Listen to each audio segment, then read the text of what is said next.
Guess करा मित्रांनो, मी कुठे आहे. ओळखलं असेल तर नक्की कमेंट करा. बरं जाऊ दे, मीच सांगतो. मी आता आहे हायकोर्ट नागपूर. आजही जनतेला विश्वास आहे की न्याय फक्त आपल्याला इथेच मिळतो आणि खरंच न्याय मिळतो. संविधानाप्रमाणे आपल्याला हक्क मागण्याचा अधिकार इथे आहे आणि इथेच आपल्याला न्याय मिळतो. विषय माझा हा आहे की ॲडव्होकेट असीम सरोदे साहेबाची सनद रद्द झालेली आहे. या सरकारने त्यांची सनद फक्त या गोष्टीसाठी रद्द केली की त्यांनी राज्यपालाला बोलले आणि त्याच्यामुळे त्यांची सनद रद्द केली.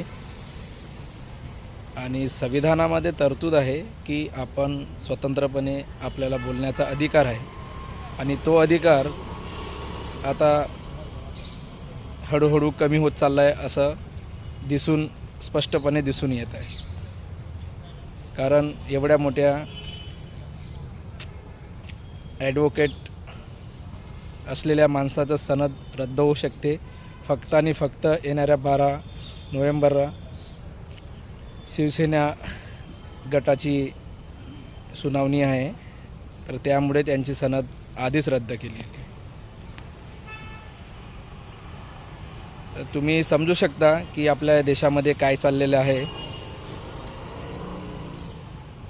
आणि असंच जर राहिलं तर आपल्याला न्याय मिळणं कठीण होऊन जाईल. कुठल्या उद्देशाने त्यांची सनद रद्द केली हे काही समजून नाही राहिलं या सरकारला. आणि हे सरकार काय करत आहे त्यांनाच माहीत आहे. तर मित्रांनो, तुम्ही आपले डोळे उघडा आणि स्पष्टपणे बोलायला शिका.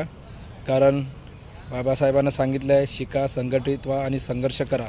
जर आता आपला संघर्ष थांबला तर येणाऱ्या काळ हा खूप कठीण राहील आणि आपल्याला बोलण्याचा पण अधिकार राहणार नाही. कारण संविधानाचे दिवसांदिवस महत्त्व कमी होत आहे असं दिसून येत आहे.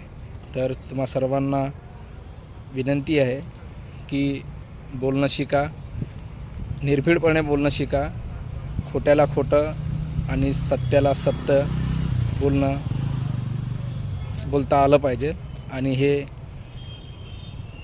याच्यावरून आपल्याला कळायला येते की महाराष्ट्रामध्ये एकूण काय चाललेलं आहे. तर मित्रांनो, तुम्हाला जर वाटत असेल की आपण सुरक्षित असलो पाहिजे तर आता बोलणं थांबवू नका. जय विदर्भ, जय महाराष्ट्र.